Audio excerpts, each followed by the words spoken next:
Good afternoon. I'm Noah Horowitz with Texpatriate. We are experimenting with a few new features for the blog, and one of them is a weekly video on Friday afternoons to recap the events of the preceding week. Now, this week has been special because usually at this point in the year, all eyes have focused on municipal politics. Now, most of the things politically going on have been in Austin this week, or roughly affiliated with things that are going on in Austin. There have been four main events this week. The first is the legislature, obviously, mainly committee movement for legislation that's on the call. Second, there has been a lot of rumors about who's going to run for which position in statewide elections, specifically Governor Perry or Attorney General Abbott, what seats, if any, they run for. Third, public policy polling put out a number of polls, actually, detailing things that are going on in Texas politics and how voters are reacting to them. Specifically, I'm going to discuss the gubernatorial election snapshot that they took. And last but not least, there has been activity when it came to Houston politics. Eric Dick, one of the candidates for mayor, has been in the news on the blog twice this week. Well, one of the articles hasn't been released yet, but he had a press conference this morning in which he, as well as the Kibosh brothers, accused Mayor Parker of selectively enforcing bandit sign laws to specifically go after her political rivals. And then earlier in this week, we noted that Mr. Dick does not support gay marriage, even though he was a participant within the Gay Pride Parade. So over the next few minutes, we're going to try to keep this under 10 minutes. I'm going to discuss all these things somewhat briefly. So when it came to the legislature, there were three things that were added to the call, and they are the three things that did not make it out of the last special session, and those are transportation funding, juvenile criminal justice, specifically the sentences given to 17-year-olds convicted of capital murder, and then abortion restriction. I think it's just abortion on the call of the special session. And so these three issues had legislation that was drafted in the last special session. But on the last day, when the Senate was set to concur in the House's usually minor amendments to the bills that they had already passed, Wendy Davis had her filibuster. And that killed the abortion restriction bill, but collateral damage was also the transportation bill and the juvenile criminal justice bill. Now, on Monday morning, the legislators reconvened, and they had a quorum. There was some discussion about, not because of quorum busting, but because of people just not wanting to come to the Capitol because it was Independence Day week. There was some discussion about maybe not there being a quorum, but there was. So they convened. The Senate at 2 p.m., I'm not sure when the House gavelled in, but they gavelled in and then they gavelled out. It was a pretty brief little ceremonial thing. And they are not reconvening until July 9th. Now, what most people didn't realize about this was that the committees could still do things in the interim. And so on Tuesday morning, two Senate committees convened to pass out transportation and juvenile criminal justice bills. They were the same bills that had been created by the Senate in the last special session, and both of them passed unanimously. Just briefly, the transportation bill, what it does is it takes a lot of oil and gas money that has been earmarked for the rainy day fund, and it's being diverted into highway maintenance, transportation funding.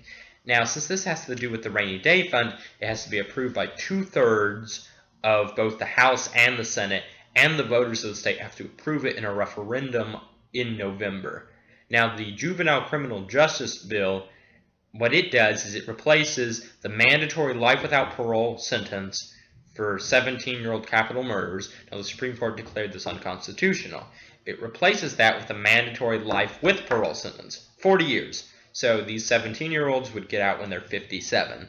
So they're already old and they've spent the majority of their life in prison.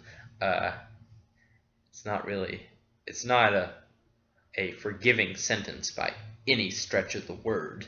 Now, the House actually amended this bill in the last special session, and they said, wait, if a jury thinks that the 17-year-old who committed capital murder, it was just an unbelievably heinous offense that warranted extra sentencing, then they could impose a life without parole sentence. And the Supreme Court had said in the dicta of their opinion that you could do something like that. So the Senate was probably going to concur with these amendments, but they never got a chance because the last day of the session was completely eaten up by Wendy Davis's filibuster. So both of these bills were voted out of committee. And then the abortion bill is really what everybody was looking at. Now, there was a big anti-omnibus abortion restriction bill rally on Monday where Wendy Davis spoke. Most of the other big Democrats spoke. A few celebrities even spoke. By some accounts, there were 5,000 people there. Senator Vanderput was on MSNBC and said there were 8,000 people there. I don't know if that's true. I tend to believe the DPS estimates. I think there were about 5,000 people there. It was wild. There's pictures that we have on the blog of the entire grassy area in front of the Capitol, just completely filled with people. But anyway, the House State Affairs Committee took up HB2, which is like the new version of SB5. It's the same bill at 3:30 on Tuesday. Now, something like 3,000 people or 3,400 people signed up to testify about this bill. About 2/3 of them were in opposition, about 1/3 of them in support.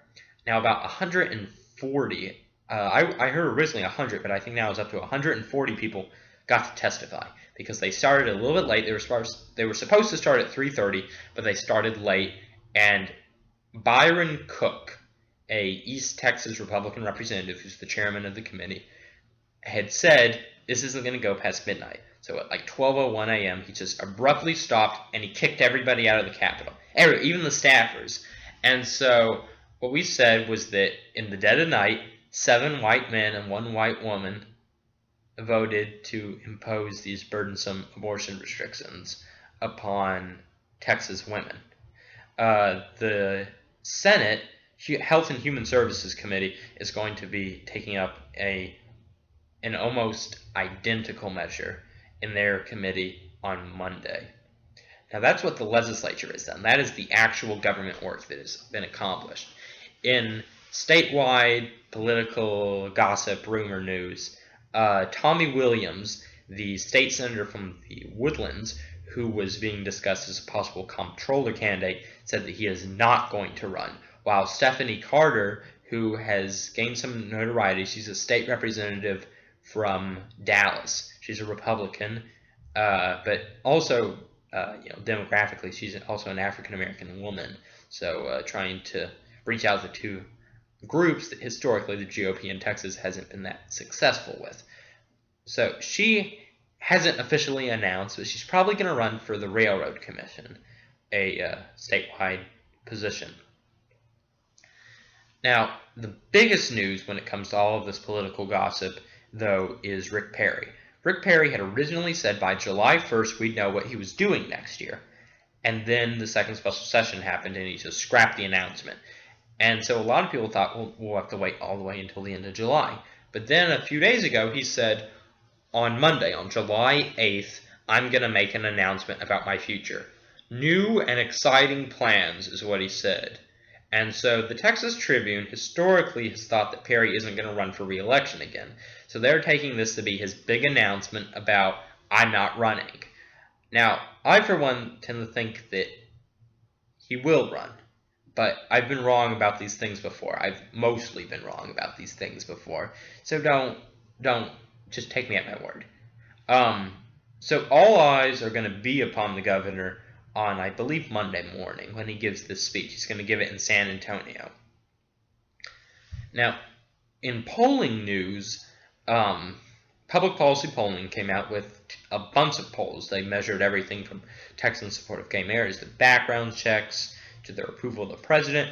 But the most important one was the polls that they put out for the gubernatorial race. Specifically, there were 8 races that they looked at. They looked at both Rick Perry and Greg Abbott being the Republican nominee, and they looked for, under the Democratic nominee, either Julian Castro, Wendy Davis, Bill White, or Anise Parker. Now, Julian Castro definitely is not going to run. Anise Parker definitely is not going to run. Wendy Davis and Bill White, it's unclear. Bill White has previously said that he probably won't, but there's a little bit of scuttlebutt in Austin about he may want to swoop in at the end, especially if they don't otherwise have a candidate. Now, Bill White originally was leading Perry by 3 points in the poll that they had released in January. Now he's behind 10 points. A 13-point swing. It's the biggest swing that happened in the polling in the interim between January and July. Now, all the polls spelled doom for the Democrats, even Wendy Davis. Really, especially Wendy Davis. I originally thought that this poll had been conducted prior to her filibuster, but it wasn't. So I was wrong about that. This is a poll that was taken after the filibuster, after everybody knew her name, so to speak. And I have the exact numbers when it came to Davis's chances. Against Rick Perry, she would be trailing 39% to his 53%. And against Greg Abbott, she'd be trailing 40% to his 48%. Now, interestingly enough, Wendy Davis versus Greg Abbott was the only race in which the Democrat gained ground between January and July. I don't remember exactly how much she was losing by in January, but it was more than 8 points. So this begs the question about, will Wendy Davis run? Because she has to run for the state senate for re-election if she doesn't run for governor. So if she doesn't win the gubernatorial election, she's unemployed. But then again, it isn't really even a straight shot that she'd be re-elected. So there are a lot of things that are still up in the air about her election prospects next year. Last but not least, there really has been some stuff happening in local politics. Most of it has revolved around Eric Dick. Now, Dick, of course, is a local attorney who ran for the city council in 2011 for at-large 2. He finished somewhat well outside of the runoff range. And he's running for mayor this year against Anise Parker and Ben Hall. He is a Republican, and he is not shy about being a Republican. His signs say Republican for mayor. Now, he had a press conference this morning where it was him with the Kibosh brothers, and they alleged that Anise Parker in the 2011 elections was selectively enforcing the city's sign ordinances to go after really Parker's political opponents. Those of you who remember the 2011 election know that just about every light pole was graced by a Eric Dick sign. Eric Dick was by far the worst violator of the bandit sign laws. So it makes a little bit of sense that the city went after him. But most specifically, I found some of the allegations. I went to the press conference, and I found some of the allegations that they made to be somewhat true. Well, I take them at their word, but there are some interesting things that they bring up. I don't really think that any of this should reflect poorly upon Anise Parker, though. They kept making all of these comparisons to the IRS scandal, and I think it's actually a pretty good metaphor, because with the IRS scandal, there were certainly people affiliated with the Internal Revenue Service who did bad things in going after conservative groups. But contrary to what the Tea Party thinks, Barack Obama wasn't ordering this specifically to happen. Similarly, there may have been some people from the city of Houston that slighted Eric Dick and his campaign that year, but I don't think it was Anise Parker directly calling the shots about this. might have been some overzealous employee of the city attorney's office, similar to the overzealous employees of the IRS that caused this whole scandal to begin. Dick referenced C.O. Bradford and said that he was targeted too, but all of those charges were dismissed. And he alleged that this is because Bradford is a Democrat. Now, I was going to ask this question. Mike Morris from the Houston Chronicle beat me to it, but Bradford and Parker, of course, aren't really allies, and Bradford has even endorsed Ben Hall's campaign, so I found it to be an interesting statement. Last but not least, as we said at the beginning of the week, we published an article that it sort of did go after Eric Dick about his stance on gay rights. I was at the Gay Pride Parade last Saturday, and I saw both Ben Hall's campaign and Eric Dick's campaign represented therein. I emailed both of them. I never got a response from Hall's campaign. It doesn't really surprise me. He hasn't been the best when it comes to social media. But I got a response from Dick. I think it was Dick himself, but I'm not sure. But clarified that he does not support gay marriage. And generally, I don't have a problem with a candidate having different social positions than me in a municipal office, or even some county offices.